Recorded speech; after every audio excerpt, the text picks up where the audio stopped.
हमें एक 1 room kitchen किराए पर चाहिए। हाँ भाई, पर आप लोग हैं कौन? नाम पता, कहाँ से आए हैं, करते क्या हैं? हम भोपाल से आए। अगले महीने से मेरी जॉब शुरू हो रही। मेरा नाम राशिद पठान है और ये मेरी बीवी है। शबनम पठान। देखिए, सबसे ज़रूरी है मैरिज सर्टिफिकेट। वो है ना आपके पास? निकाह किया है तो सर्टिफिकेट तो होगा ही ना। आप पहले हमें घर दिखा सकते हैं?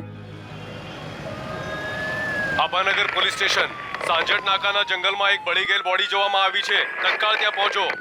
સંદેશ મળી ગયો. અમારી ટીમ સાંજટ નાકા જવા માટે રવાના થઈ ગઈ છે.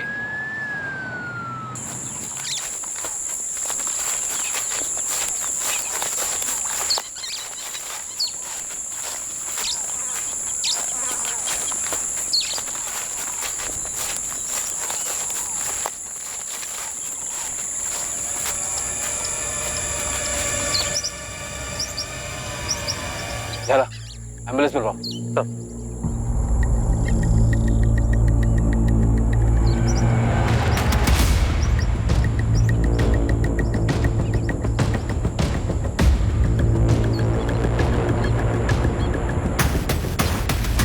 सर, आसपास तो कोई सुराग नहीं मिला। बॉडी पर भी कोई आइडेंटिफिकेशन नहीं है। और सर, जिस गांव वाले ने बॉडी को स्पॉट किया उसने भी किसी को आता जाता नहीं देखा सर। लाश को इसी बोरी में लपेट कर लाए होंगे और यहीं जलाया होगा, और काफी जलने के बाद इसी बोरी से आग बुझाई भी होगी। हो सकता है सर, क्योंकि बॉडी पर काफी स्ट्रॉन्ग कैरोसिन की स्मेल है। बलदेव,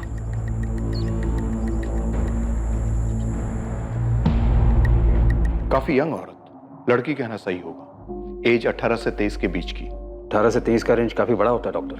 फेस के साथ बॉडी भी पूरी तरह से जली हुई है। ऐसी हालत में एक्चुअल एज बताने के लिए थोड़ा टाइम लगेगा। वैसे आपके पास बाकी डायमेंशंस हैं। Height 5 feet 5 inches, weight 55-56 KGs और ब्लड ग्रुप O पॉजिटिव। मौत का कारण? विक्टिम को गला घोंटकर मारा गया है। सर, 4 महीने पहले हिम्मतनगर से एक लड़की गायब हुई थी। उसकी फोटोज और डिटेल आई थी। ये इस जंगल वाली लाश के साथ मैच कर रही है सर। नाम मानसी पटेल, उम्र 20 साल, height 5.2, weight 51 KG, blood group O positive. लगभग एग्जैक्ट मैच है। बस वो जंगल वाली लड़की प्रेग्नेंट थी। सर, लड़की घर वालों ने शिकायत दर्ज करवाई है कि इस लड़के ने इस लड़की को भगाया। फैज खान से। मेरा नाम राशिद पठान है और ये मेरी बीवी है। शबनम पठान।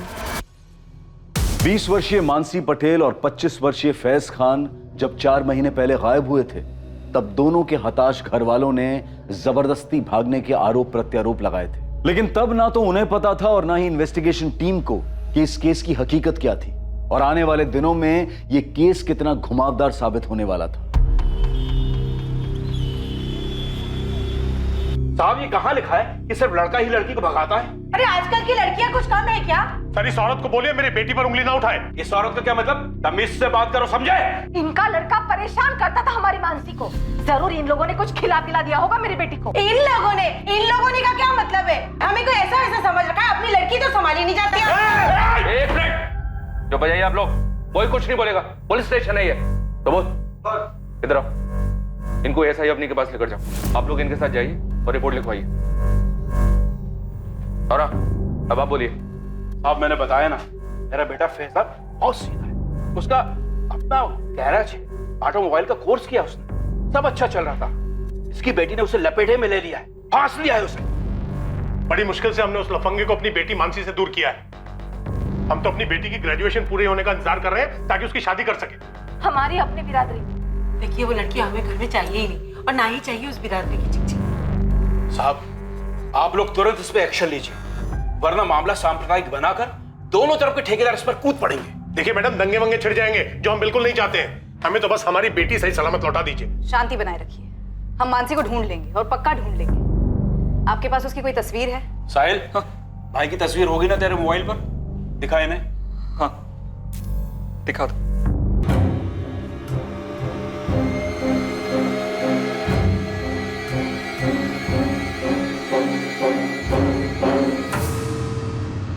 देखिए, आपको तो बताइए किस तरह से चिंगारी सोशल मीडिया पर सुलगाई जाती और उस चिंगारी से बनी आग पूरी पूरी बस्ती को जला देती। तो मेरा मशवरा यह है, थोड़ी शांति रखिए आप लोग। जले हुई लाश की फोटो और पोस्टमार्टम रिपोर्ट हिम्मतनगर के करमवीर नगर थाने भेजो तुरंत।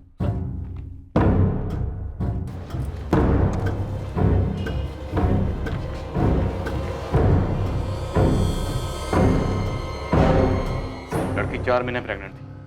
अब बवाल होगा। दोनों फैमिलीज को हाजिर करो और ये इन्फॉर्मेशन किसी भी सूरत में लीक नहीं होनी चाहिए। बेकार में शहर में दंगे शुरू हो सकते हैं। सर शायद ये इन्फॉर्मेशन गलत है। लेकिन सर 4 महीने पहले जब मानसी और फैज भागे थे तब हमने उन्हें उन दोनों के इंस्ट्रूमेंट के IMEI नंबर से ट्रेस कर लिया था। दोनों लोकेशंस मुंबई में माही मिला के दिखा रहा था। और फिर सिर्फ 3 दिन में हम उन्हें मुंबई से पकड़कर वापस ले आए थे। अपने हितेन खबरी ने खोज कर निकाला था कि वो मुंबई के माहिम इलाके में कौन सी जगह है। नमस्ते मैम। माहिम का एक स्टेट एजेंट है बिलाल करके, उसका नंबर और पता है। राजू करके एक मेरा मुंबई का पंडर है, उसको बिलाल बोला था कि उसने फ्लैट तो दे दिया था लेकिन उनके डॉक्यूमेंट्स फर्जी लग रहे थे। शाबाश हितेन, अच्छा काम किया। मैं उसी रात की ट्रेन से मुंबई पहुंचा और मुंबई पहुंचते ही सबसे पहले बिलाल एस्टेट एजेंट के ऑफिस पहुंचा।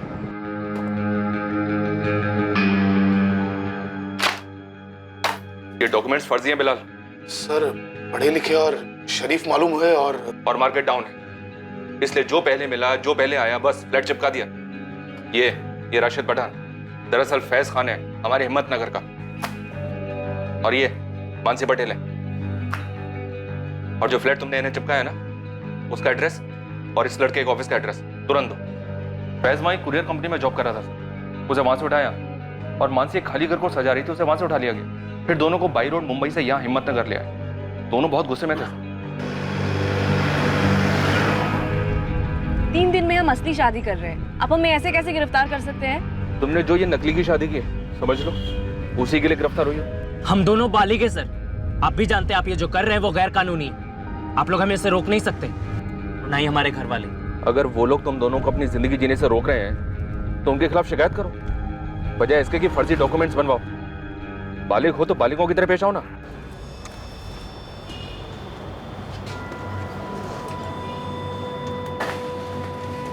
राम जी, सविता जी, अगर आप लोगों ने दोबारा ऐसी कंप्लेन की तो हम कोई एक्शन नहीं लेंगे। लड़की आपकी बालिग है और हमसे 1000 बार कह चुकी है कि वो अपनी मर्जी से फैज के साथ गई थी। इसे ये सब बोलने के लिए मजबूर किया जा रहा है। मुझे किसी ने मजबूर नहीं किया है। तू चुप रहे, मुंह बंद रख। चल घर चल। अरे नईम जी, देखिए ये आपका घरेलू मामला है, अगर आप इसे घर में निपटा लें तो अच्छा है। कानून बालिगों का साथ देगा, बिरादरी का नहीं। जब गायब हुए थे तो ये इन्फॉर्मेशन आप लोगों ने सभी पुलिस स्टेशन में भेजी होगी, हमेशा की तरह। पूरे स्टेट के हर एक थाने में भेजी गई थी, पूरी डिटेल और तस्वीरों के साथ। और जब वापस मिल गए, घर वालों को लौटाए गए, क्या ये इन्फॉर्मेशन भी बाकी पुलिस स्टेशन को दी गई कि दोनों मिल गए? शायद मिस कर दिया सर। गलती यही हुई। प्रांतिज पुलिस को अभी भी लग रहा होगा कि दोनों गायब हैं, इसलिए दौड़ 2-4 हुए। 1 मिनट सर, ये भी तो हो सकता है हम मानसी और फैज को 4 महीने पहले वापस लेकर आए थे। ऐसा भी तो हो सकता है कि ये दोनों फिर से कहीं भाग गए और मानसी के साथ कुछ हुआ हो।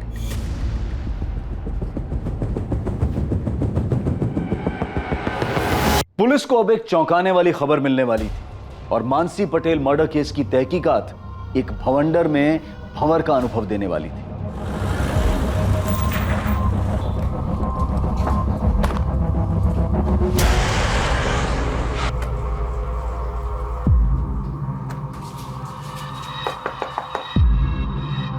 सविता जी, मानसी कहाँ है? दास जी, मैं कुछ पूछ रहा हूँ आपसे। मुझे नहीं पता फैज कहाँ है। 4 दिन हो गए उसे भागे हुए। फिर से वो कमीना उसे भगा के ले गया, वही फैज।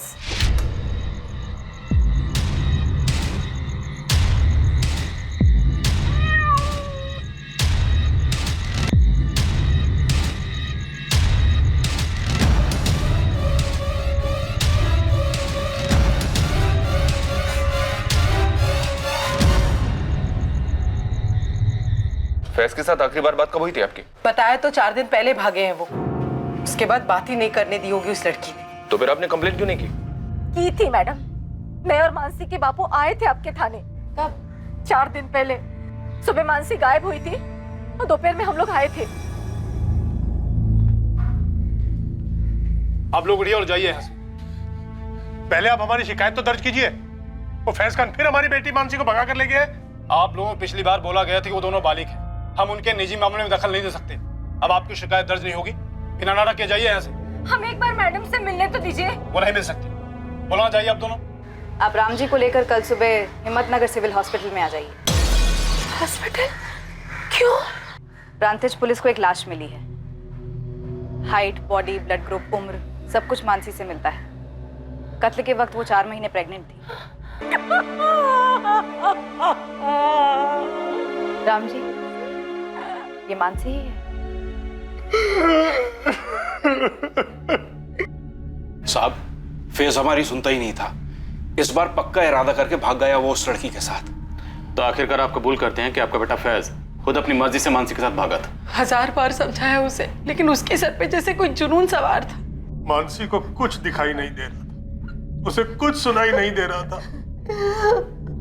हमने तो अपने समाज के गुरुजी से भी बात करवाई थी उसकी। मौलवी साहब भी आए थे घर पर फैज को समझाने के लिए।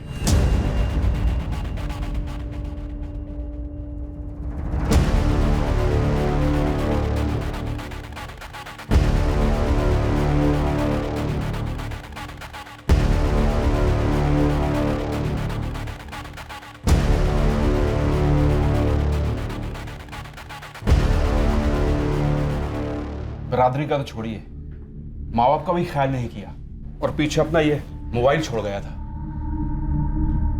साहिल, इसका पासवर्ड मालूम है तुम्हें? जी नहीं पता सर। एफएसएल भेज देता हूँ सर, पासवर्ड क्रैक करने के लिए। बोलो अर्जेंट। सर। साहब, इन दोनों के बारे में कुछ पता चला आपको? मर्डर हुआ है मानसी का। क्या? ये क्या कह रहे हैं आप? और कत्ल के वक्त लड़की 4 महीने प्रेग्नेंट थी। फैज के अलावा किसी और पर शक? कोई दूसरा बॉयफ्रेंड रहा हो? और कोई नहीं था। बिरादरी में से किसी को कुछ पता चला हो और गुस्से में कुछ कर दिया हो बिरादरी की इज्जत के खातिर? क्यों राम जी? जी नहीं मैडम, इस फैज को फांसी नहीं, इसको जिंदा जला देना चाहिए। क्या बोल रहे हैं आप? मेरा बेटा किसी का खून नहीं कर सकता। सब गलती की है मेरे बेटे ने, लेकिन वो उससे बहुत प्यार करता था और अगर इस तरह मार ही डालना होता तो 3 बार उसके साथ भागता नहीं वो। क्या 3 बार? इसके पहले तो मुंबई भागे थे ना, जब वापस लेकर आए थे हमने। उसके पहले भी कहीं भागे थे? मुंबई जाने से पहले एक बार और, उसके 1 साल पहले। दरअसल वो लड़की मानसी मेरे बेटे साहिल की दोस्त थी। क्लासमेट थी sir. Happy birthday to you. Happy birthday to you. Happy birthday to you. Happy birthday dear Sahil. Happy birthday. अरे पहली बाइट फैमिली को।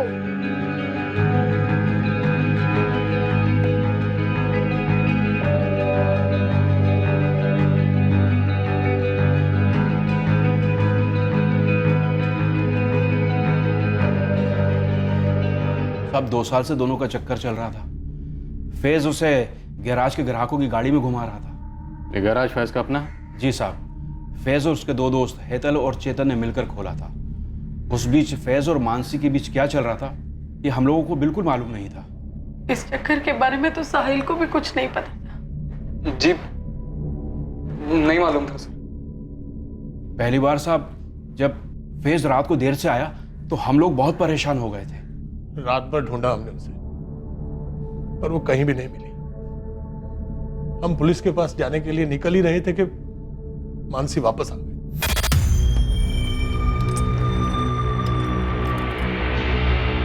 मानसी? कहाँ थी तू रात भर? ऐसे बिना बताए कैसे जा सकती है तू? अरे पापा अंदर तो चलने दो। कितनी शांति से बात कर रही है। मालूम है हम लोग पुलिस स्टेशन जा रहे थे। अच्छा हो नहीं गए आप लोग, मजाक उड़ाते हैं आपका।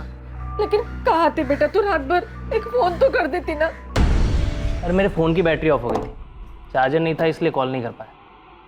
तो किसी और के फोन से फोन कर लेते ना भाई। किसी ने पूछा तुझसे? चल अंदर जाओ, सो जा। अरे बेटा तू था कहाँ? यहाँ हम सब, मेरा मतलब है मेरे दिल को कुछ हो जाता तो? तौबा अब्बू, कुछ भी ना बोली। अरे मेरा एक दोस्त है अब्दुल, आप उसे नहीं जानते, तो एकदम से अहमदाबाद ले गया मुझे। उसकी कोर्ट मैरिज थी ना, तो गवाही देने गया था। गवाही देने? कोर्ट में? क्यों? कोई दूसरे कौम की लड़की थी? रश्मि नाम है मेरे फ्रेंड का, रश्मि शर्मा। शादी कर रही थी वो। अब्दुल शेख के साथ। तू ही मिली थी उसे गवाह बनाने के लिए? अरे पापा, वो मेरी बहुत अच्छी फ्रेंड है कंप्यूटर क्लासेस से। देख मानसी, ये तेरी पहली गलती थी, इसलिए हम लोग तुझे माफ कर देते हैं। पर एक बात तो अच्छी तरह से समझ ले कि अगर ऐसा काम यदि अपनी बेटी भी करती ना, और कोई लड़की उसकी गवाह बनती किसी और धर्म के लड़के के साथ में शादी करने के लिए, तो मैं अपनी बेटी और वो लड़की दोनों की खाल खींच लेती। समझे तू? समझा आपकी बात, बट ये अब्दुल कोई गैर कानूनी काम नहीं कर रहा है, तभी तो कोर्ट मैरिज कर रहा है। बाकायदा मियाँ बीवी अपना अपना मजहब मानेंगे। आपको डरने की कोई जरूरत नहीं, मैंने कुछ गलत नहीं किया, और ना ही रश्मि और अब्दुल ने। फैज,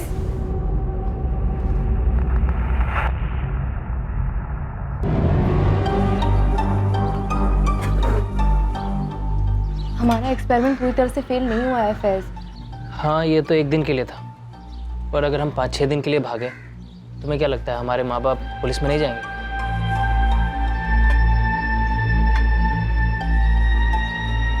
मुझे तो लगता है कि हम डायरेक्ट बता ही देते हैं, मम्मी पापा ये फैज है, फैज खान, मैं इसे लव करती हूँ और हम शादी कर रहे हैं, बस फिर स्टोरी खत्म। चुप, स्टोरी शुरू होने से पहले ही खत्म हो जाएगी। तो फिर और क्या करें? एक काम करते हैं, एक बार फिर से बात देखते हैं, मेरे अम्मी अब्बू और तुम्हारे मम्मी पापा पीछे पड़ते हैं। डन।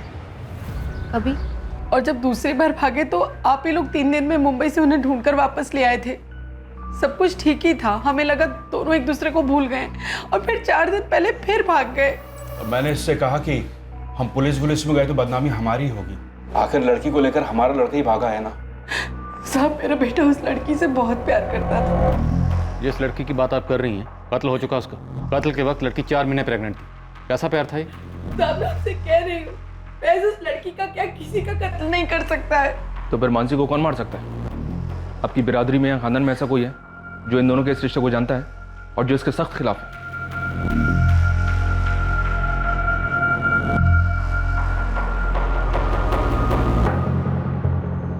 फैज ने नहीं तो किसने और क्यों मानसी का कत्ल किया? इसका जवाब फैज ही दे सकता था, जिसके लिए पुलिस ने मैनहंट जारी कर दिया।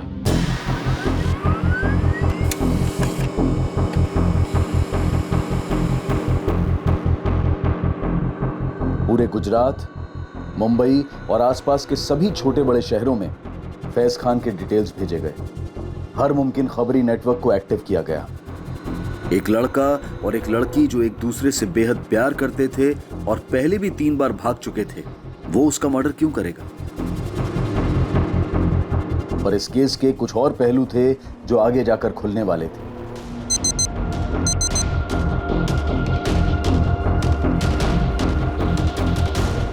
कुछ और खिलाड़ी थे जिनका किरदार उभर कर आना बाकी था।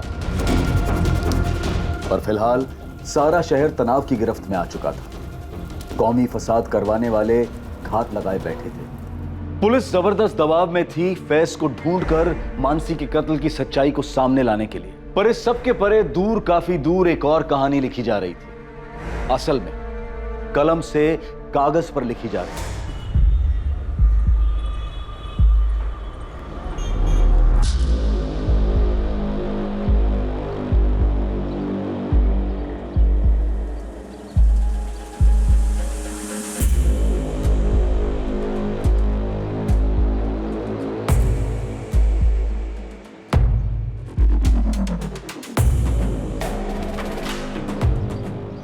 बब्बन, काम ठीक से समझ गए हो ना? नहीं भाई, ये हमारा रोज का काम है, फिक्र मत कीजिए, आपका काम हो जाएगा।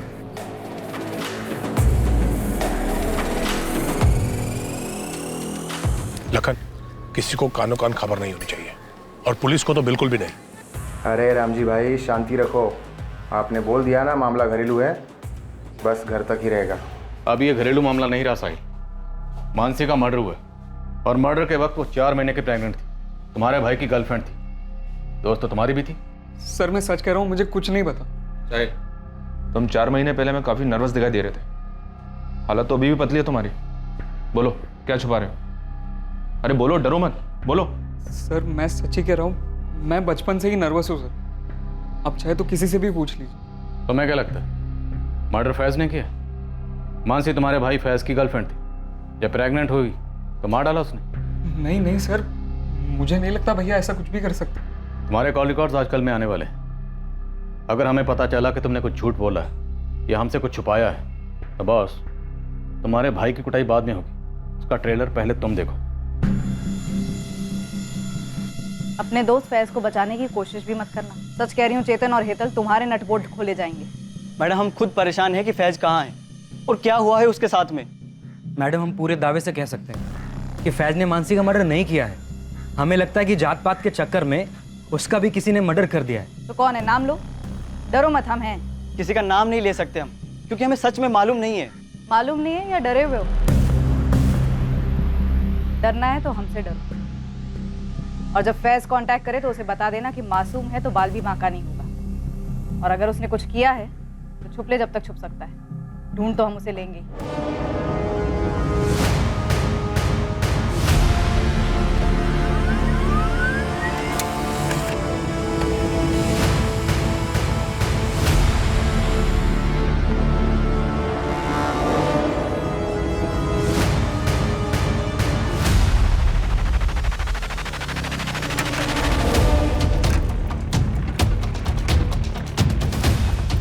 पोस्ट किए गए तीनों खत दरअसल एक ही खत की 3 कॉपीज थीं जो 3 अलग अलग एड्रेसेस पर पहुंचने वाली थी, और ये चौंकाने वाले खत मानसी मर्डर केस पर नई रोशनी डालने वाले थे। सर, फैज के भाई साहिल खान और उसके गराज के पार्टनर्स चेतन पंड्या और हेतल देसाई के फोन रिकॉर्ड स्कैन किए।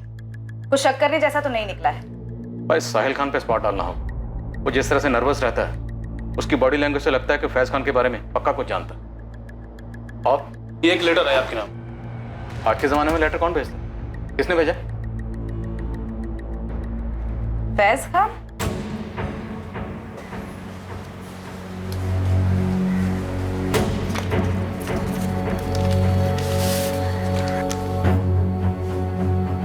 जब तक आप लोगों को ये चिट्ठी मिलेगी मैं इस दुनिया से जा चुका हूँ। लेकिन जाने के पहले मैं आप सबको एक सच बताना चाहता हूँ। मानसी के साथ मेरा रिश्ता सिर्फ और सिर्फ जिस्मानी था। कम से कम मेरी तरफ से तो उतना ही था। 1 साल पहले जब हम अहमदाबाद गए थे तब कोई रश्मि और अब्दुल की कोर्ट मैरिज नहीं थी। बस हम दोनों पूरा दिन और रात एक लॉज में थे। मुंबई में भी हम वही करते रहे जिसके लिए हम घर से भागे थे।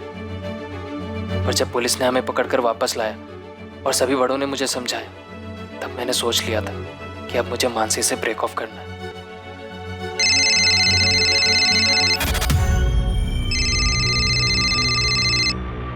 हाँ बोलो। लेकिन मानसी ने मुझ पर एक बॉम्ब डाल दिया। ऐसा कैसे हो सकता है?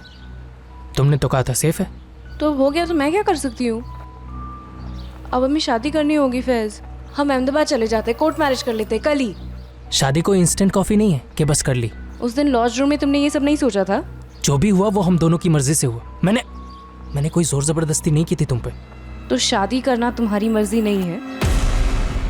इतना सब कुछ हो गया और सब बड़ों ने भी समझाया।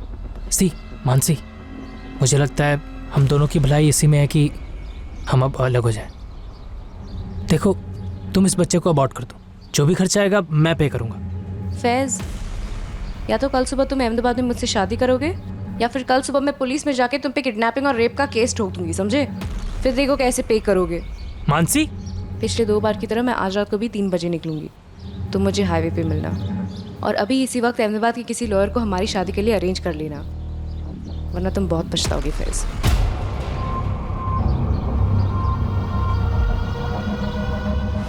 मेरे पास कोई चारा नहीं था तो मैं अगले दिन उसको लेकर निकल पड़ा अहमदाबाद के लिए। लेकिन हम अहमदाबाद गए नहीं। पर हम यहाँ प्रांतिज में क्यों रुकेंगे और इस सड़ियल घर में क्यों? क्योंकि मेरी माँ वहाँ अहमदाबाद में पुलिस हमें ढूंढ रही होगी।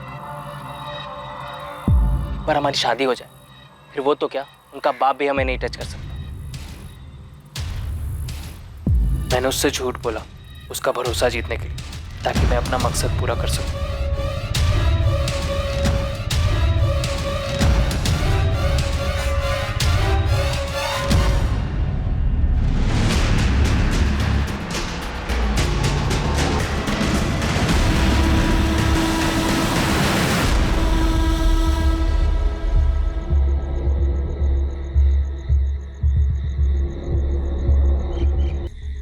अपने अम्मी अब्बू को जीते जी जिल्लत की उम्र कैद नहीं देना चाहता। बस जाते जाते आप सबसे इतना कहना चाहता हूँ कि इस मसले को धर्म वाला मसला ना बनाया जाए। पूरी गलती सिर्फ और सिर्फ मेरी है, कमजोर खुदगर्ज इंसान। अल्लाह हाफिज अम्मी, अब्बू, साहिब और मानसी के मम्मी पापा, आपसे तो मैं माफी मांगने के लिए आया। हरेश, लेटर दिल्ली से आया और चांदनी चौक के एरिया से पोस्ट किया गया। दिल्ली पुलिस से कांटेक्ट करो और लवारिस लाशें चेक करने के लिए कहो। हो सकता है दिल्ली के किसी होटल या लॉज में नाम बदल के रह रहे हैं। जी सर, मुंबई में भी नाम बदल के रह रहा था। राशिद पठान के नाम से फ्लैट लिया था इसने। अवनी, तुम फैज खान के हैंडराइटिंग सैंपल्स कलेक्ट करो और एफएसएल में भेजो, हैंडराइटिंग स्पेशलिस्ट के पास तुरंत।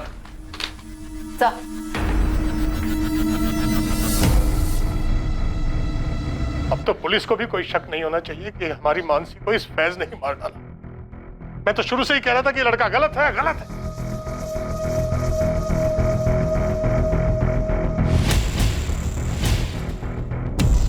अल्लाह, ये क्या कर दिया फैज तूने? क्या कर दिया? नहीं, फैज ने क्या कर लिया?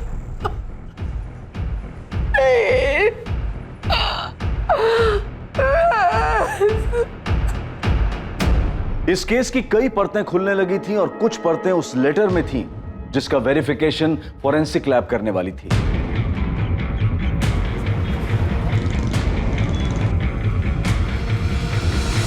लेकिन यहां तीसरी ओर प्रांतिज पुलिस, जिन्हें मानसी की लाश मिली थी, उनके हाथ कुछ लगा जरूर था।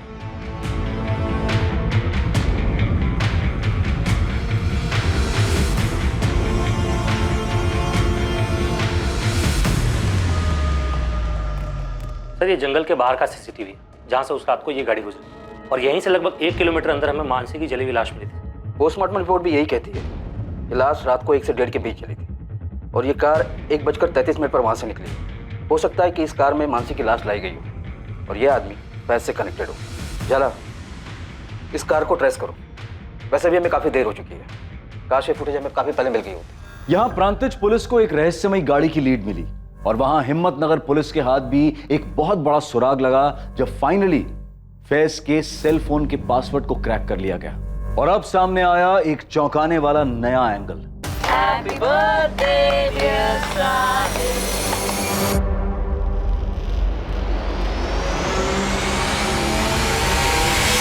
सर, मुझे यहाँ पे क्यों बुलवाया गया है? तुम्हें हमने नहीं, फैज ने बुलाया। फैज ने? हाँ शालू, हमने फैज के फोन का पासवर्ड क्रैक किया। उसमें से हमें ऐसी बहुत सी चीजें मिली जो तुम्हें मालूम थी, पर तुम तो सामने आई नहीं बताने के लिए। लेकिन फिर भी ये सामने आ गया। तुम्हारे और फैज के बीच में एक्सचेंज हुए मैसेजेस, रोजाना मैसेजिंग होती थी और ढेरों कॉल्स भी। हाँ सर, पर हमारे पीछे ऐसा कुछ नहीं था। मेरा मतलब फैज की तरफ से ऐसा कुछ नहीं था। तो तुम्हारी तरफ से था शालू? हाँ मैम, मैं फैज को लाइक करती थी और वो सिर्फ मानसी को ही लाइक करता था। वो तुम्हारे मैसेजेस से जाहिर होता है, पर फिर भी वो तुमसे सब कुछ शेयर करता था। तो वो सिर्फ एक दोस्त के नाते करता था। फैज ने तुम्हें एक मैसेज भेजा था जिसमें उसने लिखा है कि मेरे और मानसी के रिलेशनशिप को सबसे बड़ा खतरा हमारे पेरेंट्स से तो है ही, लेकिन एक और खतरा है और वो है मेरे छोटे भाई साहिल से। तो क्या वाकई उनके रिलेशन को साहिल से खतरा था? हाँ, मुझे फैज ने बताया था।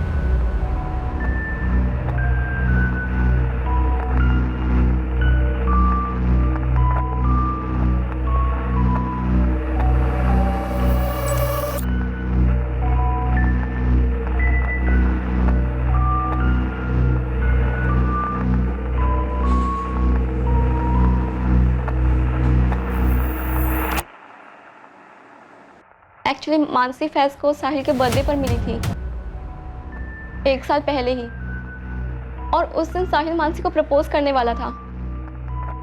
वो पागल हो गया था उसके पीछे 11th स्टैंडर्ड से, 2 साल से ही। सो कैसा लगा केक बर्थडे बॉय? बहुत ही अच्छा। अच्छा सुन, तूने अपने हैंडसम से फैज भाई को बुलाया क्या? हाँ, अच्छा वो मानसी आ रही है ना? अरे यार, कब तक ऐसे शाय फील करता रहेगा? आज तो बोल दे उसको मेरा बर्थडे है।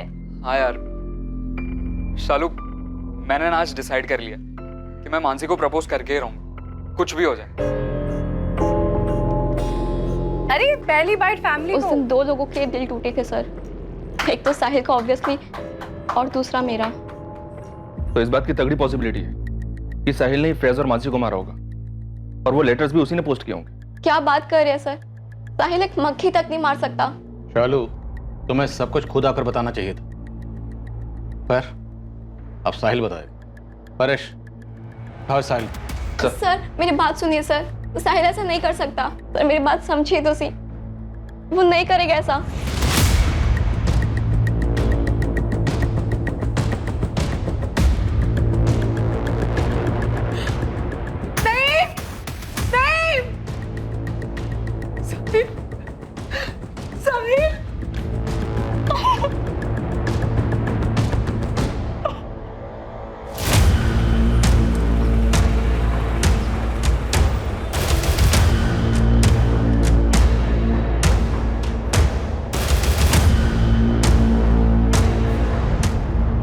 क्या ढूंढ रहे आप? देखिए, मुझे जानने का हक है। आप लोगों की गलतफहमी के कारण मेरे पूरे दिन का नुकसान हो गया। कौन भरपाई करेगा इसका? अरे कुछ बोलो यार।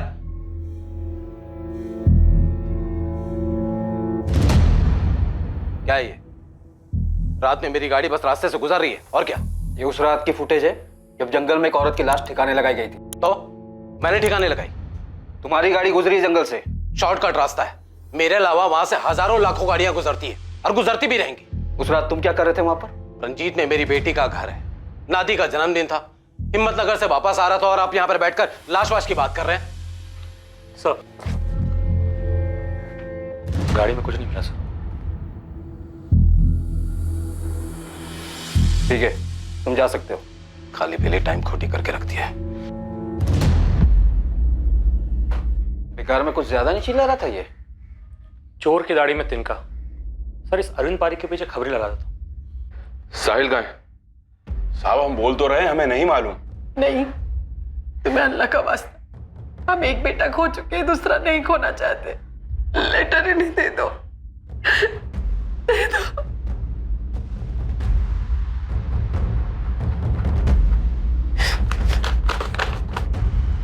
अम्मी, अब्बू, दरअसल मैं मानसी से प्यार करता था, पर फैज भाई को वो अच्छी लगने लगी।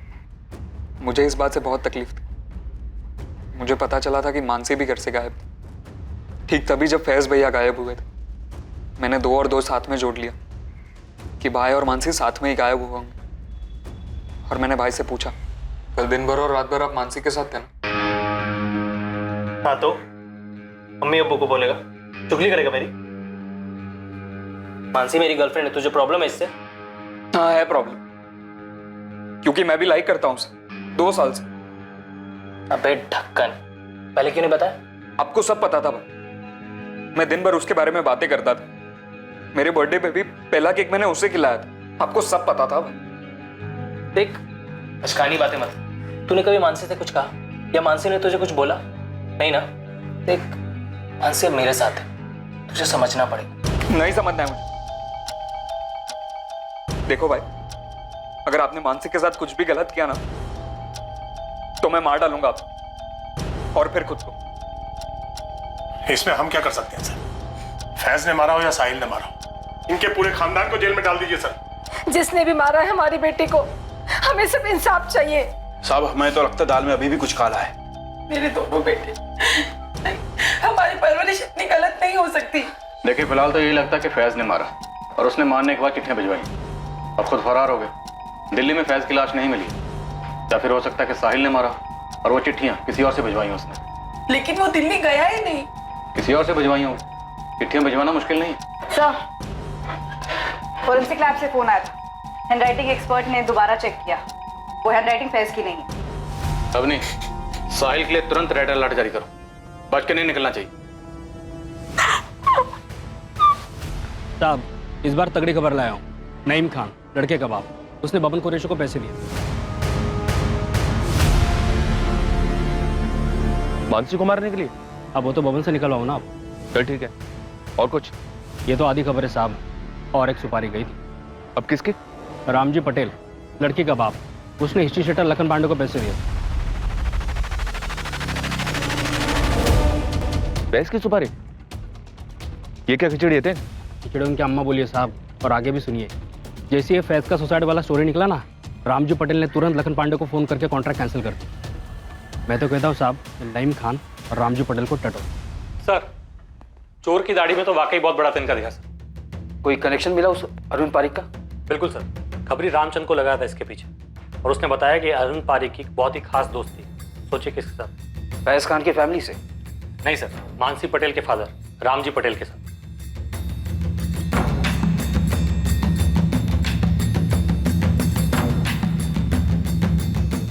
तो इस रामजी पटेल ने अरविंद पारिक के जरिए अपनी बेटी को मरवाया? कोई पहला केस नहीं है सर, ऑनर के लिए। और ये लड़की तो पहले ही 2 बार भाग चुकी है उस लड़के फैज खान के। झाला, हिम्मतनगर के कर्मनगर थाने में फोन करो। जी जी झाला सर, जी थैंक यू सो मच। कौन था मानसी पटेल का कातिल? क्या फैज ने सुसाइड किया था या वो जिंदा था? क्या मानसी के पिता रामजी पटेल ने पहले अपनी बेटी मानसी को मरवाया और फिर शायद फैज का कत्ल प्लान किया ताकि शक फैज पर आए? या फैज के पिता नईम खान का मानसी और शायद फैज की भी हत्या में हाथ था? एक तरफ आशिक साहिल खान भी पुलिस की रडार में एक तगड़ा संदिग्ध था। यह संभावना भी कमजोर नहीं थी कि फैज ने ही मानसी को मार डाला था और किसी और से लेटर लिखवाकर फरार हो गया था। परेश सर, ये दोनों हिस्ट्री शीटर्स पांडे और कुरैशी, जिसको नईम खान और रामजी पटेल ने सुपारी दी थी, दोनों के पीछे लग जाओ। सर। अवनी सर। साहिल खान, तुम्हें जो करना करो, लेकिन ये साहिल खान मुझे आज के आज अपने कैबिन में चाहिए। जी सर। हाँ बोलिए थे। इधर में हूँ मैडम, और वो आपका साहिल खान भी इधर ही है। बड़ा पॉइंट टिप दिया था मेरे को। पता कर कहाँ रह रहा है और पीछा कर, मैं पहुंच रही हूँ। जी मैडम।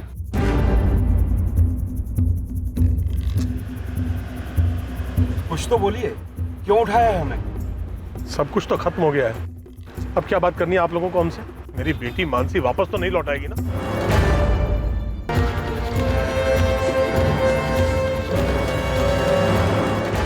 चल फटाफट शुरू हो जा, बता दे कि कैसे मारा मानसी को और फैज को भी। सर मैं सच कह रहा हूं, मैंने मानसी को नहीं मारा, सच कह रहा हूं सर।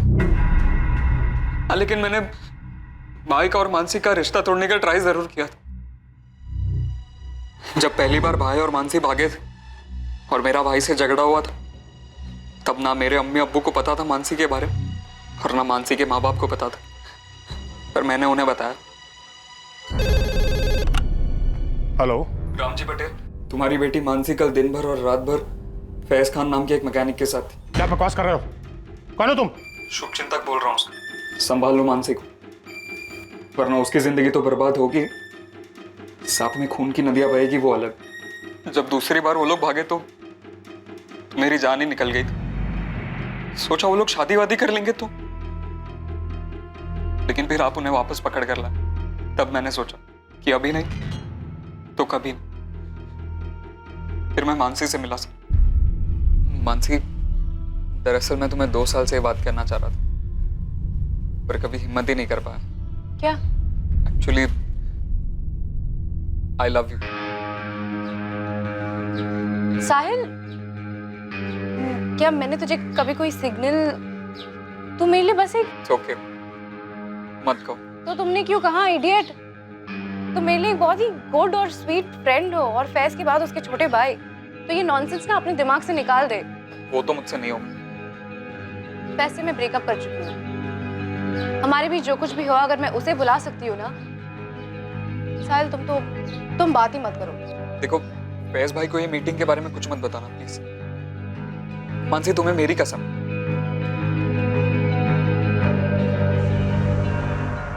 ऑब्वियसली मुझे नहीं पता था कि वो प्रेग्नेंट, और भाई के साथ ब्रेकअप करने वाली बात वो भी झूठी थी। 2 महीने बाद वो लोग तीसरी बार भागे और फिर ये न्यूज आई।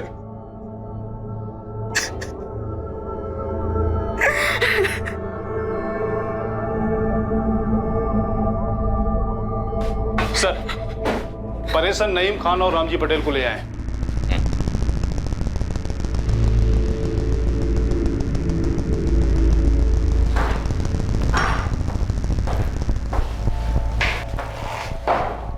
साहब मैंने बब्बन को पैसे दिए थे, लेकिन मानसी को ढूंढने के, ताकि ये लोग मेरे फैज के साथ कुछ कर ना दे। मुझे भी यही डर था।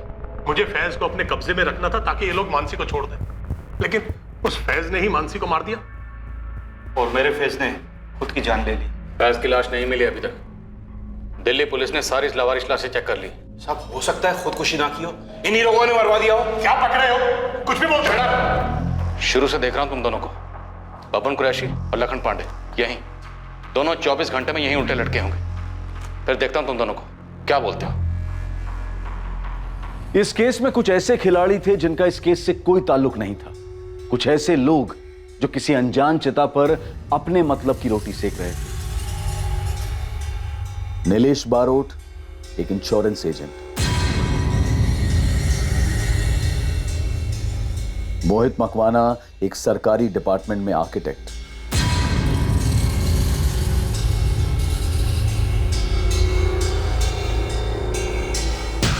और रुचिका एक हाउसवाइफ।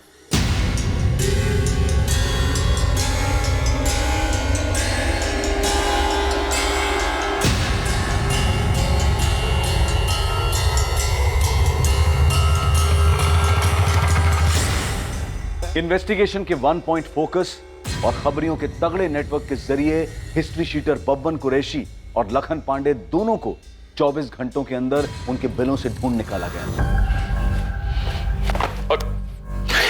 बब्बन, हम तुझे ठोककर उसी जंगल में फेंक देंगे। बोल, नईम खान ने मानसी की सुपारी दी थी या नहीं? बोल। सुपारी नहीं दी थी साहब, पैसे लेते उस लड़की मानसी को ढूंढ के लाने के लिए, और हमने ढूंढा भी खूब उसे।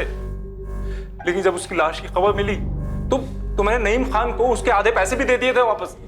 ये लीजिए, जितना ढूंढने में खर्च हुआ है उतना ही काटा नहीं। लड़की को मारा किसने कुरैशी? इस सवाल का जवाब आपके घर में है, वो बाहर ना ढूंढिए साहब। खुदा लखन, अगर तुम हमें फैज की खबर या उसकी लाश के बारे में नहीं बताएगा तो यहीं सड़ेगा। और याद रखना, यहां से निकलने के लिए तू एक मिनट तड़पेगा। साहब मुझे सच में कुछ नहीं पता। साहब वो फैज की खुदकुशी के बारे में सुनते ही रामजी भाई ने मुझे फोन किया था साहब। अरे कैसे पैसे रामजी भाई, उस फैज के बच्चे के चक्कर में सारे पैसे खर्च हो गए। लेकिन उसने तो खुदकुशी कर ली मेरी बेटी को मारने के बाद।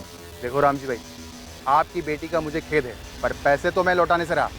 रखता हूं।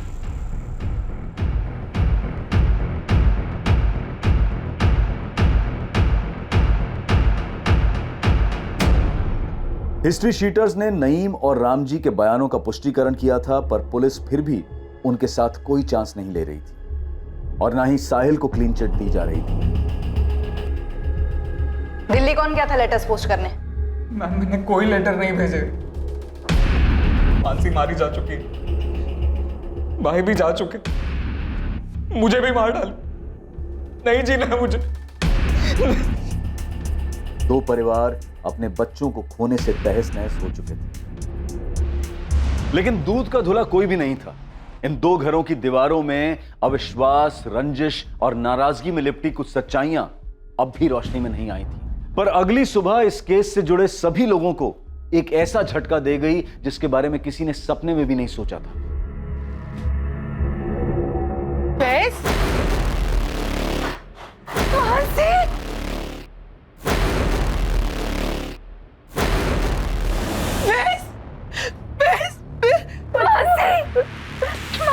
तू ठीक है ना? तू कहाँ चली गई थी बेटा? कहाँ चली गई थी मानसी?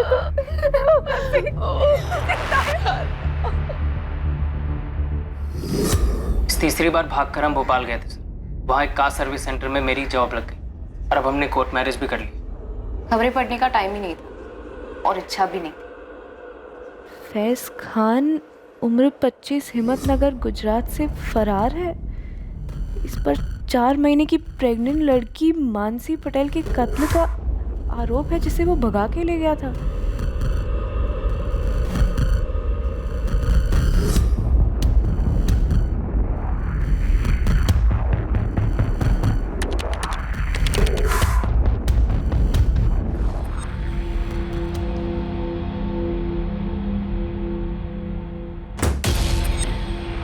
क्या हुआ मानसी? डर के मारे हम 3 दिन घर में ही बैठे रहे कैदियों की तरह, और फिर वो सेकंड झटका आया। जब वो लेटर्स वाली खबर आई। सुन मानसी, मेरे नाम से लिखे गए ये सुसाइड लेटर्स फर्जी हैं, पर हम फर्जी नहीं हैं और ना ही हमारी शादी फर्जी है। पता नहीं कौन है जो तुम्हारा मर्डर, ये लेटर और मेरे सुसाइड की झूठी अफवाहें फैला रहा है। और क्यों? मुझे लगता है हमें। मैं बैग पैक कर लेती हूँ। 1 घंटे में अहमदाबाद एक्सप्रेस निकलेगी। अनरिजर्व तो अनरिजर्व सही, चलते और ये सारा ड्रामा खत्म करते। ये कल रात की बात थी और आज हम दोनों आपके सामने बैठे, बिल्कुल जिंदा और उतने ही प्यार में जितना 1 साल पहले थे। और अब हम शादी भी कर चुके। और मैं प्रेग्नेंट नहीं हूँ, लेकिन आप लोगों को शक करने की आदत है, इसलिए चाहे तो टेस्ट करवा सकते हैं। आप लोग सब बाहर वेट कीजिए। हमने डीएनए टेस्ट करवाया ही नहीं। रामजी पटेल ने बोला कि मानसी की बॉडी है, हमने भी मान लिया कि मानसी ही है। बड़ी भूल हुई सर, डीएनए टेस्ट कराना चाहिए था। सर लाश के अंश बचा कर रखे हैं, केस क्लोज होने तक वो लैब में रहेंगे। शुक्र है, विक्टिम को आइडेंटिफाई करने में कुछ तो आसानी होगी। सर इस रामजी पटेल ने और सविता पटेल ने बॉडी की शिनाख्त की थी, हो सकता है जानबूझ के की।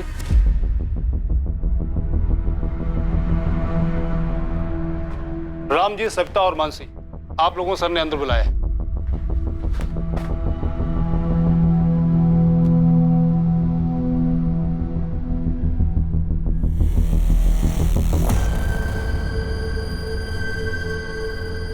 आप लोग मेरे साथ आइए। मानसी, क्या लगता है तुम, वो चिट्ठियां लिखकर फैज को कौन फंसाना चाहता हो? बाकी लोगों का मुझे नहीं पता सर, लेकिन मैं एक आदमी को जानती हूँ जो फैज को फंसाना चाहता था।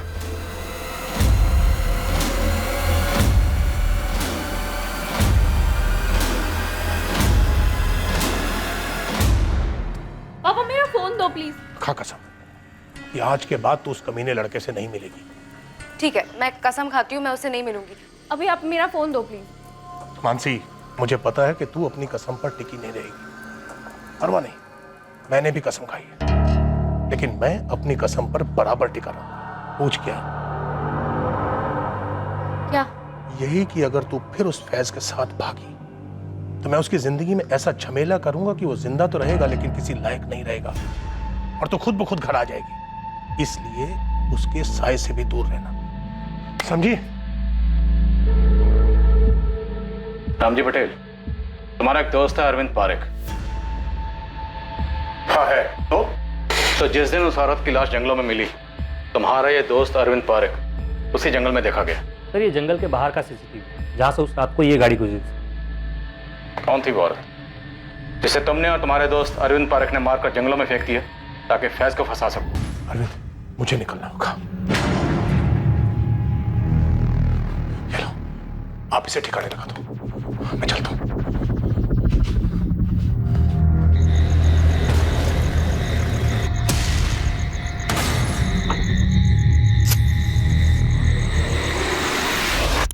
ये क्या बोले जा रहे हैं? मेरी बेटी ने कुछ बोल दिया तो कहानियां बनाई जा रहे हैं। चिट्ठी अरविंद भेजता है दिल्ली से, या उसका वहां आना जाना लगा रहता है? फैज, तुम और मानसी जब से हिम्मतनगर से निकले, कहाँ कहाँ रुके, किस किस से मिले, कौन कौन से फर्जी डॉक्यूमेंट्स बनवाए, किसके जरिए बनवाए, भोपाल में घर कैसे मिला, जॉब कैसे मिला, सब कुछ एक एक करके लिखवाया। लेकिन सर मेरी डिटेल से उस लवारिस लाश का क्या ताल्लुक? शायद ताल्लुक है, इसलिए तो इतने सवाल कर रहे हो। तो फैज बेटा, जो साहब बोल रहे हैं वो लिख दे ना। साहब अब हमें जाने दीजिए। अब ये तो कोर्ट तय करेगा। ये आप लोग कहाँ जाओगे, घर जाओगे या जेल जाओगे? साहब कुरैशी भी बोल चुका है कि सुपारी नहीं थी। बोलने का क्या है नईम खान, बोलने को तो फैज ने भी कहा था ना तुमसे कि वो अहमदाबाद की किसी शादी में गवाह बना था। साहिल ने हमसे बोला था कि मानसी उसकी सिर्फ क्लासमेट है। मैं भी तो बोल सकता हूँ कि कुरैशी ने उस औरत को मानसी समझ के मार डाला। तुम तीनों ने मिलकर ये साजिश रची हो।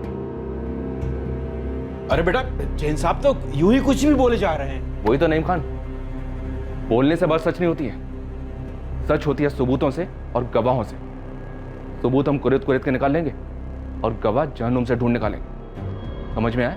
इस अरविंद पारेख को तो हम ढूंढ ही लेंगे, इसे ढूंढेंगे, इसे तोड़ेंगे और ये बोलेगा। याद रखना, अगर हमें पता चला कि ये सब कुछ तुम्हारा किया धरा है, तुम बच नहीं पाओगे। मैंने बस एक बेवकूफी की है, जो उस लखन पांडे को पैसे दिए थे फैज को ढूंढने के लिए। इसके अलावा और क्या किया मैंने? मेरी बेटी तीसरी बार घर से भागी थी। उसकी शिकायत लेकर मैं इसी पुलिस स्टेशन में आया था, लेकिन आप लोगों ने मुझे भगा दिया और फिर उस लाश को मानसी की लाश बताया। किसने? आपने। मैंने बस मान लिया कि वो मानसी। सर जरा सोचिए, अगर अरविंद ने और मैंने उस औरत को मिलकर मारा फैज को फंसाने के लिए, तो क्या हमारी इस चाल में प्रांतिज के पुलिस वाले भी शामिल थे जिन्होंने उस लाश को मानसी की लाश बताया? क्या आप लोग भी शामिल थे जिन्होंने उसको मानसी बताया, ताकि मैं यहां आकर मुंडी हिला हिलाकर कहूं कि हाँ ये मानसी है, हाँ ये मानसी है? तो मैं शू बात करूं जो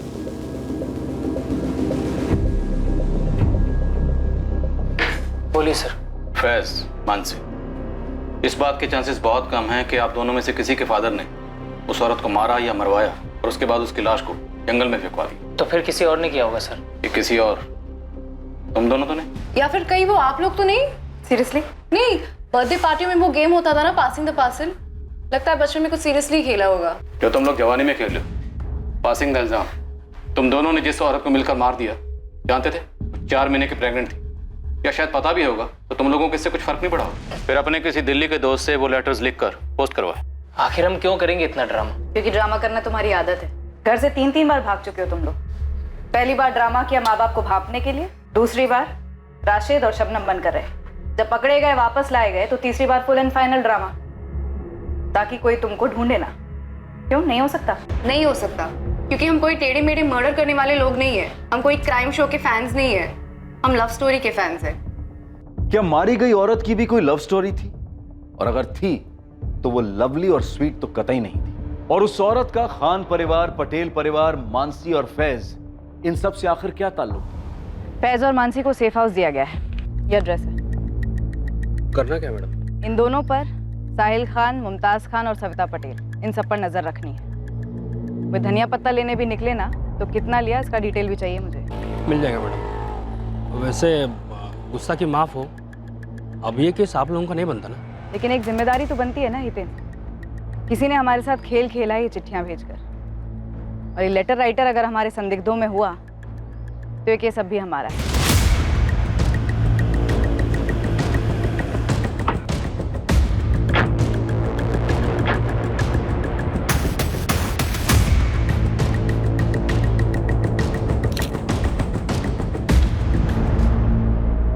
हमने इस अरविंद पारिक की हिस्ट्री निकाली, क्राइम की रात की मूवमेंट भी ट्रैक की। ये वाकई में अपनी बेटी के घर गया था, अपनी नाती के जन्मदिन पर। और सर हमने इसके और आपके सस्पेक्ट रामजी पटेल दोनों की दोस्ती को भी खंगाला, लेकिन कुछ नहीं निकला सर। और उसकी कार में से भी ऐसा कुछ नहीं मिला जो मर्डर की तरफ इशारा करे। तो रामजी पटेल के दोस्त अरविंद पारेख का उस दिन उन्हीं जंगलों के आसपास देखा जाना महज इत्तेफाक समझे? हाँ, अगर लाश मानसी की होती तो जिस लाश को तुम लोगों ने मानसी समझा, हमने मानसी समझा, मानसी के माँ बाप ने भी मानसी समझा, वो लाश किसकी थी? जब हमें वो लाश मिली तो हमारे पास 2 मिसिंग कंप्लेन थी। एक 4 महीने पहले की मानसी पटेल मिसिंग केस, जिसे आप लोगों ने करेक्ट किया और हमें बताना जरूर नहीं समझा, और दूसरा गांधीनगर की एक शादीशुदा औरत का, रुचिका मकवाना नाम था उसका। जब हमने वो लाश मिली उसके 2 दिन पहले गांधीनगर में उस लड़की की मिसिंग कंप्लेंट फाइल हुई।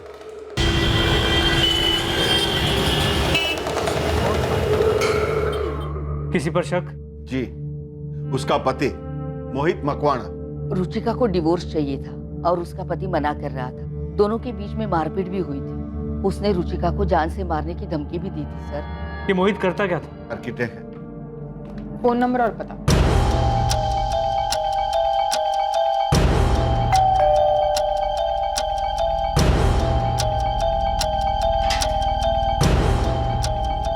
जी? मोहित मकवाना, रुचिका मकवाना आपकी बीवी है? हाँ है। क्या हुआ रुचिका को? ये तो मुझे पूछना चाहिए। क्या किया रुचिका के साथ? मैंने कुछ नहीं किया, सारा दिन साइट पर था, थक कर सोया था। रात के 1:15 बजे आपकी बीवी घर से गायब है और आप आराम से सो रहे थे। उस दिन से मोहित मकवाना कजौली गांधीनगर की कस्टडी में है। तो लाश की डिटेल सबसे पहले तुम लोगों ने गांधीनगर पुलिस स्टेशन भेजी? जी हाँ, पर वहां से नेगेटिव जवाब आया। क्यों? पोस्टमार्टम रिपोर्ट के मुताबिक मौत गला घुटने की वजह से हुई और उसके बाद बॉडी को जलाया गया। औरत 4 महीने पेट से थी।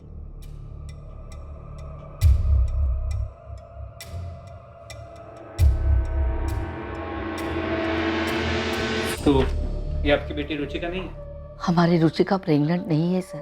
सर अभी शादी को 1 ही साल हुआ है। धीरज जी, रुचिका और मोहित के झगड़ों की वजह क्या थी? जी, रुचिका ने हमें कभी बताया नहीं। बीना जी आपको? वो सब अपने अंदर ही रखती थी। वैसे रुचिका की बाकी की सारी डिटेल्स मैच हुई, एज, हाइट, ब्लड ग्रुप, लेकिन रुचिका प्रेग्नेंट नहीं थी। ये जानने के बाद हमने उसे रूल आउट किया और आपकी मानसी की फाइल खोली। सर लड़की 4 महीने पहले लड़के के साथ भागी थी, तो उसके 4 महीने के प्रेग्नेंट होने की संभावना भी थी और बाकी सारी डिटेल्स भी मैच हो रही थी। तो हो सकता है वो लाश किसी तीसरी औरत की हो। हालांकि हमने उसके डीएनए संभाल के रखे हैं, पर मैच किससे करेंगे?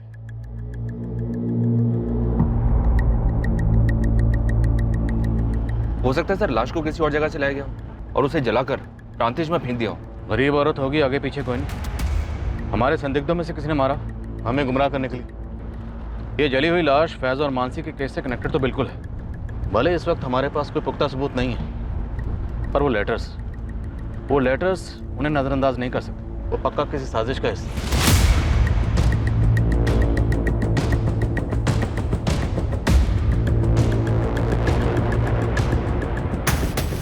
नितिन भाई। जी भाई, राजू भी साथ में ही है। हाँ बोल बल्लू, क्या खबर? गर्मा गर्म चाय। फैज, कहाँ जा रहे हो तुम? वो चेतन से बात हुई थी, उससे कहा था घर आ जाऊंगा, बस वहीं जा रहा था। देखो क्या हाल है अभी, लेकिन चाय तो पीते जाना। हाँ रख दो, वापस आता हो तो गर्म करके पी लूंगा।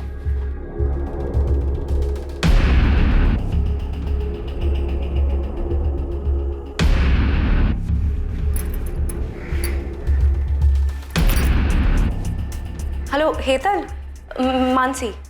हाँ हाँ सब ठीक है। सुनो ना, वो फैज गराज आने वाला था क्या? नहीं मतलब आने वाला था। नहीं ऐसे ही पूछ रही थी। मैं रखती हूँ। हाँ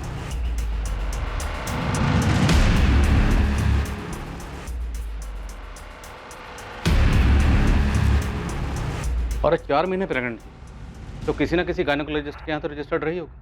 हाँ सर, गरीब से गरीब औरत होगी तो भी किसी सरकारी अस्पताल में रजिस्टर्ड तो होगी ही। यहीं से शुरू करो। हमारे गुजरात के जितने भी सरकारी हॉस्पिटल हैं, सब जगह खंगालो, पता करो कि 3 जून को गायब हुई वो 4 महीने की प्रेग्नेंट औरत कौन थी।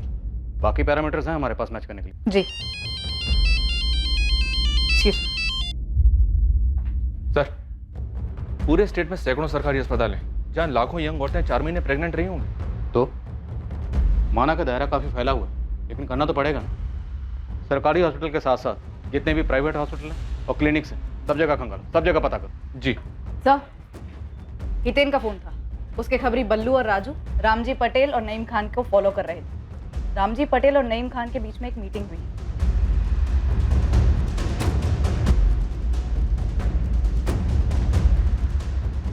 दोनों को मिलकर अभी तोड़ते हैं। हो सकता है दोनों ने मिलकर उस औरत को मार डाला। तोड़ेंगे परेश, पर अभी नहीं। अब नहीं। हितेन और उसके खबरियों से कहो कि नज़र बनाए रखें, पता करें कौन कौन किस किस से मिलता है। ठीक है सर।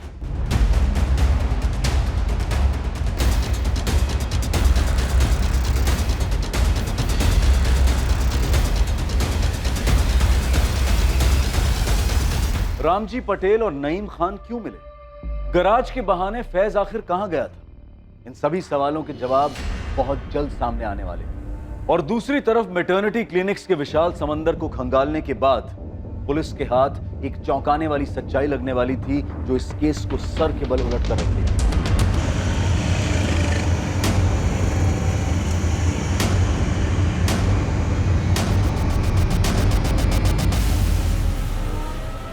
जी, ये रुचिका मखमाने मेरी पेशेंट ही थी। कौन सा ट्राइमेस्टर था इसका? दूसरा स्टार्ट हुआ था और मेरा लास्ट अपॉइंटमेंट इसके साथ 11 मई को हुआ था।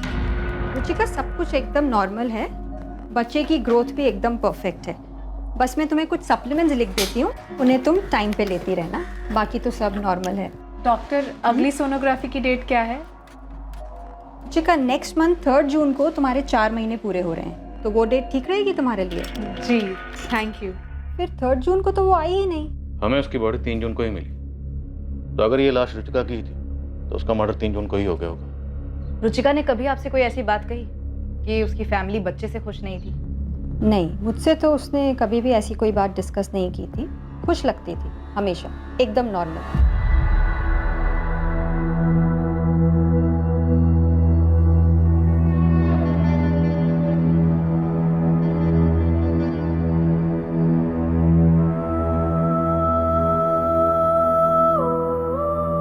धीरज जी, हमने लाश के अंश संभाल के रखे हैं।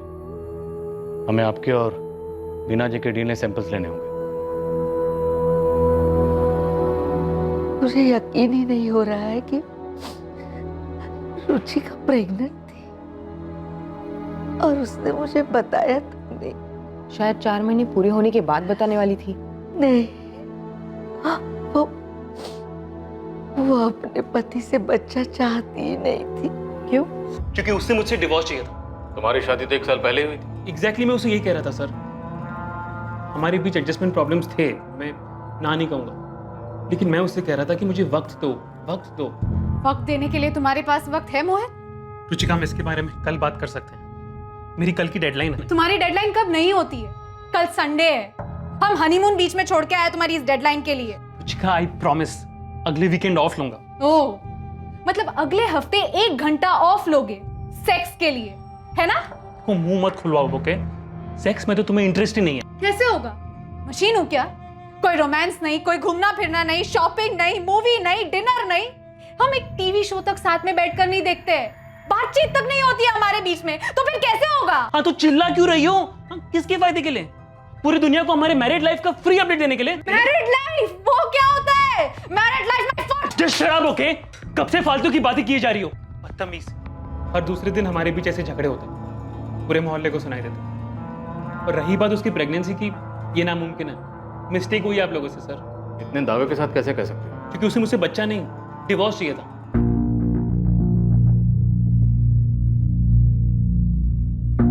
रुचिका, मुझे तुमसे कुछ कहना है। मुझे भी। रुचिका देखो, मैं सोच रहा था कि हमारे बीच इतना टेंशन है, अगर हम बच्चा करें तो शायद चीजें बेहतर हो। हाँ मोहित, मैं तुमसे कहने वाली थी मुझे डिवोर्स चाहिए। मैं अब और ऐसे नहीं रह सकती। ऐसे नहीं रह सकती मतलब? हाँ? मैं कि तुम्हें टॉर्चर करता हूँ जो तुम ये ड्रामा कर रही हो? तुम्हें पूरी जिंदगी ना यही रहना होगा मेरे साथ, इसी रिश्ते में। जिंदगी भर? 6 महीने में अगर तुमसे डिवोर्स नहीं लिया ना, तो मेरा नाम भी रुचिका नहीं। पिछले 6 महीने से वो अलग सोती थी, हमारे बीच सेक्स नहीं, सिर्फ सन्नाटा था, ढेर सारा गुस्सा था। तो बच्चा कहाँ से होता सर? हमें तुम्हारा डीएनए सैंपल लेना होगा, फिटस के अंश से मैच करना होगा। हाँ तो कर लीजिए सर, बिल्कुल कर लीजिए। रिजल्ट नेगेटिव ही निकलेगा। वो लाश रुचिका की नहीं है और वो बच्चा मेरा नहीं हो सकता। रुबीना, तुम मोहित को डीएनए के लिए ले जाओ और रिपोर्ट अवनी को भेज देना। अगर माँ बाप का डीएनए लाश के अंश के साथ मैच होता है और मोहित का डीएनए फीटस के डीएनए से मैच होता है, तो मतलब मोहित झूठ बोल रहा है। तोड़ेंगे उसे, बुलवाएंगे। और अगर मोहित का डीएनए फीटस के डीएनए के साथ मैच नहीं होता, तो फिर इसका एक ही मतलब, रुचिका का किसी के साथ अफेयर था। और इसीलिए शायद वो इतने अर्जेंटली मोहित से डिवोर्स मांग रही थी। तो क्या रुचिका प्रेमी का बच्चा रखना चाह रही थी? उसे शादी के लिए फोर्स कर रही थी और प्रेमी छुटकारा पाना चाह रहा था। तो अब रुचिका के प्रेमी को ढूंढना होगा। सर, अगर मोहित सच बोल रहा है तो ये प्रेमी खूनी हो सकता है। गराज में सब कैसे चल रहा है? बढ़िया। हेतल चेतन कैसे है? मुझे मिस कर रहे थे, तुम्हें भी हाय बोला है। मेरे सर में बहुत दर्द हो रहा है, मैं थोड़ा आराम कर लेता हूँ।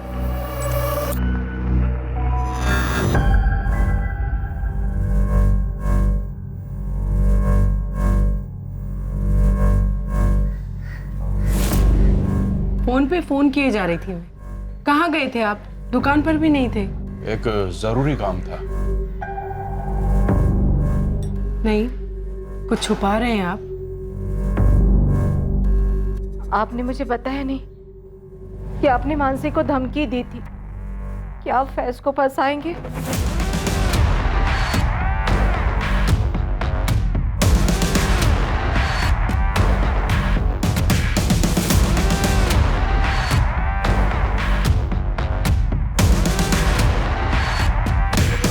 सर, रुचिका के माँ बाप धीरज और बीना चावड़ा के डीएनए लाश के डीएनए से मैच हो गया है। रुचिका मकवाना की ही लाश है।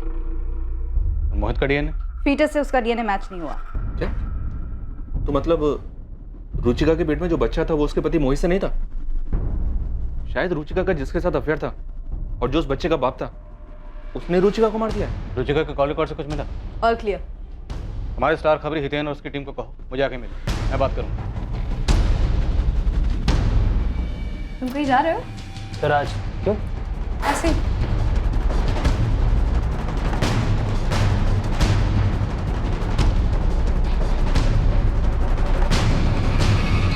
साहब अहमदाबाद और गांधीनगर में रुचिका के बॉयफ्रेंड ढूंढने से अच्छा होगा कि रुचिका के कॉल रिकॉर्ड चेक किया जाए। अरे वो तो हम कर ही लेंगे, पर अब क्या सारे केसेस फोन रिकॉर्ड से सॉल्व होंगे?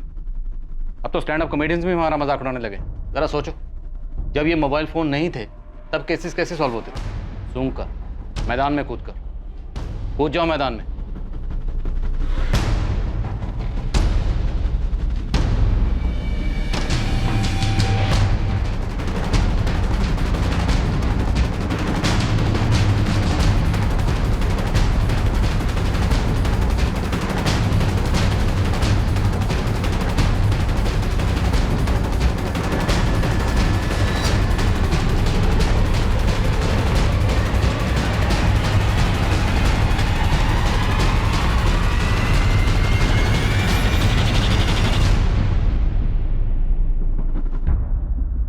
खबरी हितेन और उसकी टीम मैदान में उतरी, पर मैदान पूरी तरह से खाली मिला।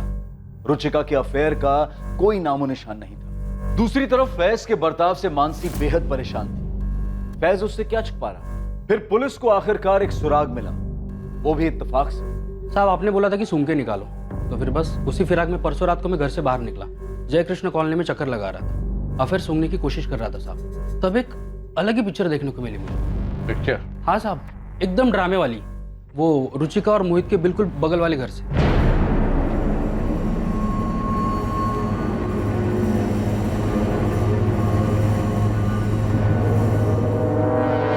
से रुचिका के मर्डर की खबर आई है, तुमने तो अपना डिवोर्स का जाप ही करना बंद कर दिया। क्या हुआ, डर गए डिवोर्स मांगने वालों का हाल देखकर? देखो शगुन, मैंने तुमसे इस बारे में कोई बात नहीं करनी है। तुम ये बताओ कि डाइवोर्स कब दे रही हो तुम मुझे? पहले तो मैं तुम पर दहेज और घरेलू हिंसा का केस ठोकूंगी, उसके बाद उसे जीतूंगी। तुम्हें कुछ सालों की सजा होगी, तब तक हमारे आरुष की शादी भी हो जाएगी, उसके बाद मैं तुम्हें डिवोर्स दे दूंगी, समझे? मनुष्य होगा तू, तेरी माँ, समझा? हट। शगुन, मजा आ रहा है ना तमाशा देखने का? जी नहीं, वो कुछ काम से मोहित साहब से मिलने आया था, पता चला वो। हाँ ठीक है, मैं भी यहाँ सामने ही रहता हूँ। कितनी रातों से मैं चैन से सोया भी नहीं। इनके झगड़े की वजह से? 12 नंबर की रुचिका मोहित से डाइवोर्स लेने के लिए गला फाड़ती, और ये नीलेश अपनी पत्नी शगुन से डाइवोर्स लेने के लिए चीजें तोड़ता रहता है। रुचिका का तो फिर भी ठीक है, 1 साल की ही शादी है, कोई बच्चा भी नहीं है। लेकिन ये नीलेश, उसका तो 7 साल का बच्चा है, फिर भी डाइवोर्स क्यों भाई? और अब तो रुचिका का मर्डर भी हो गया। साहब मुझे तो बस बू आ रही है। वो रुचिका के कॉल रिकॉर्ड से कुछ मिला नहीं, मैडम ने बताया मुझे। लेकिन हो सकता है कि रुचिका को कभी कॉल करने की जरूरत ही ना पड़ी हो। ये भी हो सकता है कि रुचिका का वो आशिक उसके बगल वाले घर में रहता हो, नीलेश बारोट। इस अफेयर का कोई सबूत है? साहब बिना सबूत का तो मैं खड़ा ही नहीं हो पाता। इसे देखा है कभी यार? पुलिस से हूँ।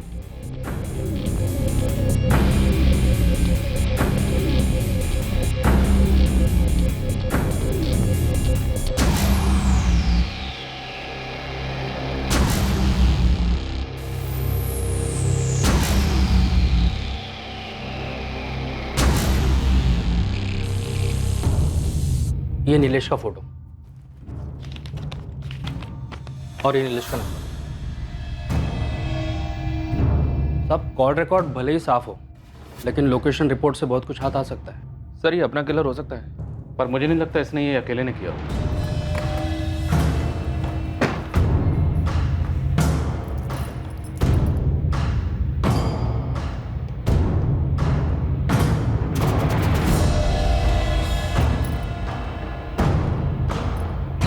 हेलो चेतन, फैज आया था क्या गराज? नहीं, ऐसे ही पूछ रही थी, वो उसका फ़ोन नहीं लग रहा था। मैं बाद में बात करती हूँ।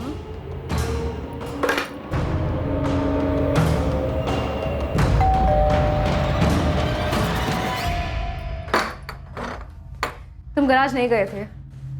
तुम्हें कैसे पता? तुम मेरा पीछा कर रही थी, मुझ पर शक कर रही हो? झूठ बोलने वालों पर शक ही किया जाता है फैज। देखो मुझे सच सच बताओ, उस औरत के मर्डर में तुम्हारा हाथ है क्या, या फिर तुम्हारी अम्मी अबू का? क्या बकवास कर रही हो? अगर यही बात मैं तुमसे कहूँ तो कि उस औरत के मर्डर में तुम्हारा और तुम्हारे मम्मी पापा का हाथ है? फैज झूठ तुम बोल रहे हो, तुम मुझसे कुछ छुपा रहे हो। अगर तुम अभी के अभी मुझे सच सच नहीं बताया ना, तो मैं पुलिस के पास जा रही हूँ, मैं बता रही हूँ तुम्हें। मैं जहाँ जाना है जाऊँ।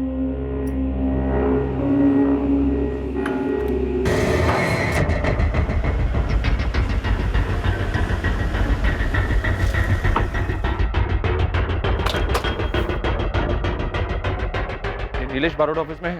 जी सुबह से कहीं गए नहीं।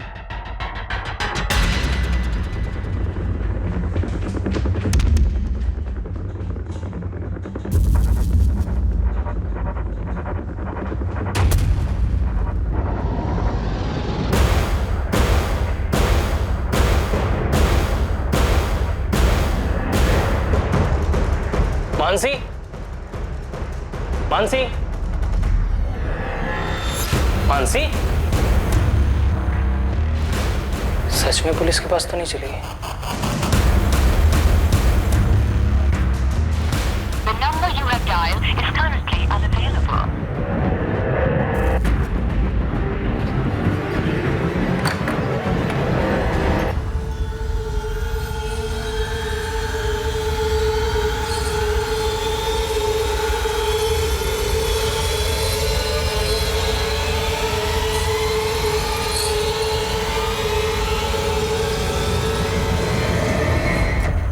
देखिए, आप लोग मुझ पर इस तरह से झूठा इल्जाम नहीं लगा सकते। एक तो आप ये केस सॉल्व कर नहीं पा रहे हैं और ऊपर से मुझे बली का बकरा बना रहे हैं।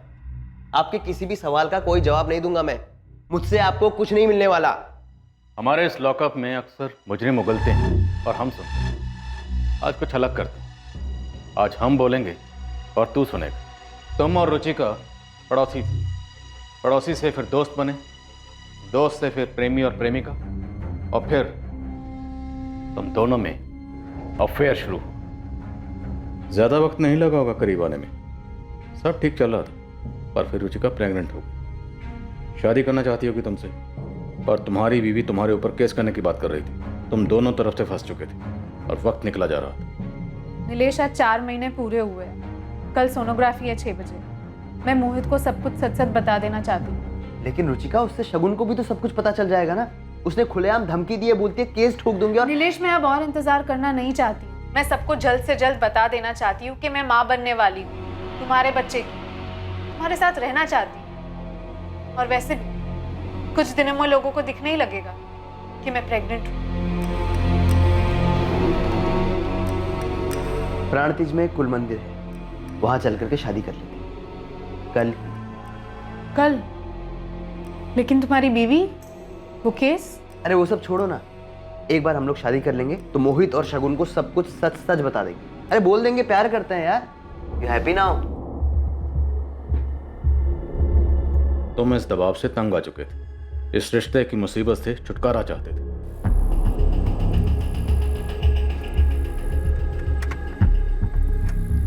हाँ, क्यों रुके? कुल मंदिर तो आगे है ना? अरे वो पंडित जी का परिवार है पास में, तो 10 मिनट मिल लेते हैं उनसे, और फिर मंदिर भी पास में, पैदल पैदल निकल जाएंगे। ठीक है, चलो।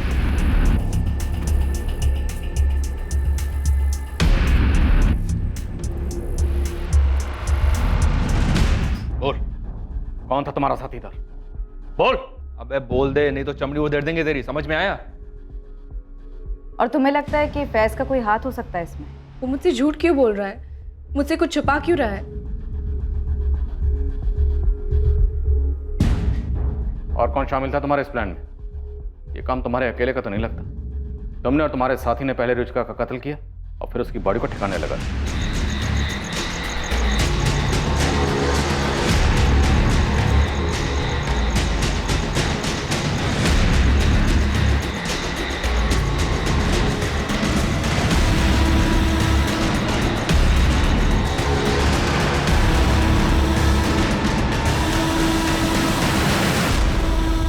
रुचिका को मानसी समझने की प्रांतिज पुलिस और हमारी गलती का तुमने फायदा उठाने की सोची।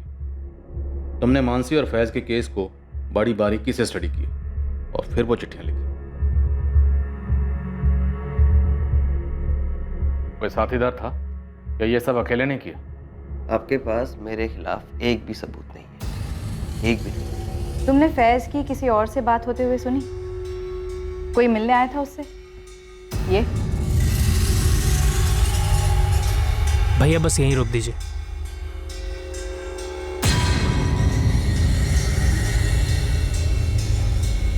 नहीं, मैं ऐसे नहीं जानती, लेकिन वो जरूर मुझसे झूठ बोल रहा है। वो कुछ जानता है जो मुझसे छिपा रहा है। सबूत की टेंशन मत लो बेटा, एक नहीं 2 है। तुम लोगों ने प्लानिंग तो बहुत तगड़ी की थी, रुचिका और तुम मोबाइल पर कभी बात ही नहीं करते थे, और रुचिका जब भी तुमसे मिलने ऑफिस आती थी तो अपना फ़ोन स्विच ऑफ करके घर पर ही छोड़कर आती थी, है ना?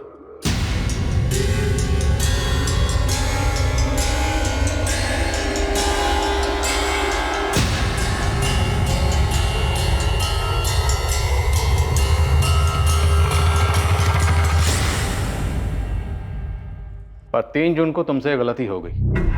3 जून को तुमने अपना फोन अपने साथ ही रखा, और वो भी ऑन। शायद तुमने अपने साथी से कोऑर्डिनेट करने के लिए रखा होगा।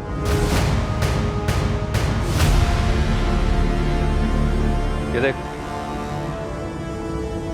इन फोन लोकेशन के हिसाब से मर्डर वाली रात तेरे फोन की लोकेशन ठीक उसी जगह थी जहां पर रुचिका की लाश मिली। हमने रुचिका के पेट के फीटस का डीएनए संभाल के रखा है। वो सैंपल अब तुम्हारे डीएनए से मैच होगा। तू भी जानता है रिजल्ट क्या आएगा? रिजल्ट आएगा पॉजिटिव। क्यों? क्योंकि वो तेरा बच्चा है। नीलेश बरोट, अपनी जिम्मेदारी से छुटकारा पाने के लिए तुमने बेरहमी की नई मिसाइल काम कर दी, और साथ ही 2 परेशान परिवारों को जहन्नम के दर्शन करवा दिए। इतना ही नहीं, फैज के नाम का झूठा सुसाइड नोट लिखकर फॉल्स एविडेंस प्लांट करके हमें गुमराह करने की कोशिश की।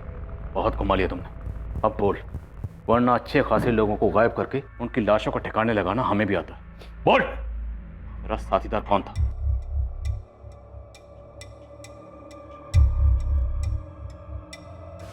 मानसी, प्लीज मुझे तुमसे कुछ बात करनी। Ma'am 1 minute.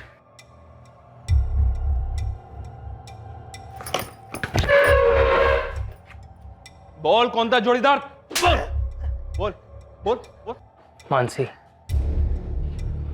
मैंने तुमसे झूठ कहा था।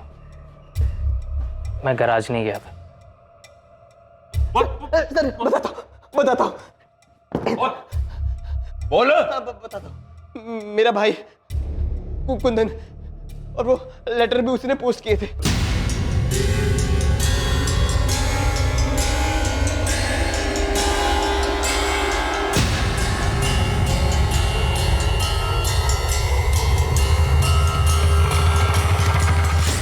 फैज, तुम आखिर गए कहाँ थे?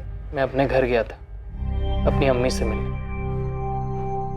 मुझे उनकी बहुत याद आ रही थी मानसी, लेकिन इसके पीछे कोई साजिश नहीं है। तुम्हें नहीं आती अपने मम्मी पापा की याद? मैंने उसे धमकी दी थी क्योंकि मैं उसका भला चाहता हूँ। बाप हूं मैं उसका। लेकिन मानसी हमसे नफरत करती है। अब नहीं करेगी। मैं नईम खान से मिलने गया था। क्या? हाँ बोलो, क्यों बुलाया मुझे? नहीं, जो होना था सो हो गया। बच्चों ने शादी भी कर ली। अब हमें भी स्वीकार कर लेना चाहिए। इस सब में पुलिस भी हमें सुपारी देने वाला समझ रही है। जो मैं तो हूं नहीं, आपके बारे में मुझे पता नहीं। मैं भी नहीं। मैं तो बस अपनी बच्ची का भला चाहता हूं, जो आप भी चाहते हैं फैज के लिए, है ना? ठीक कह रहे हो रामजी भाई, इस बात पे मिट्टी डालते हैं।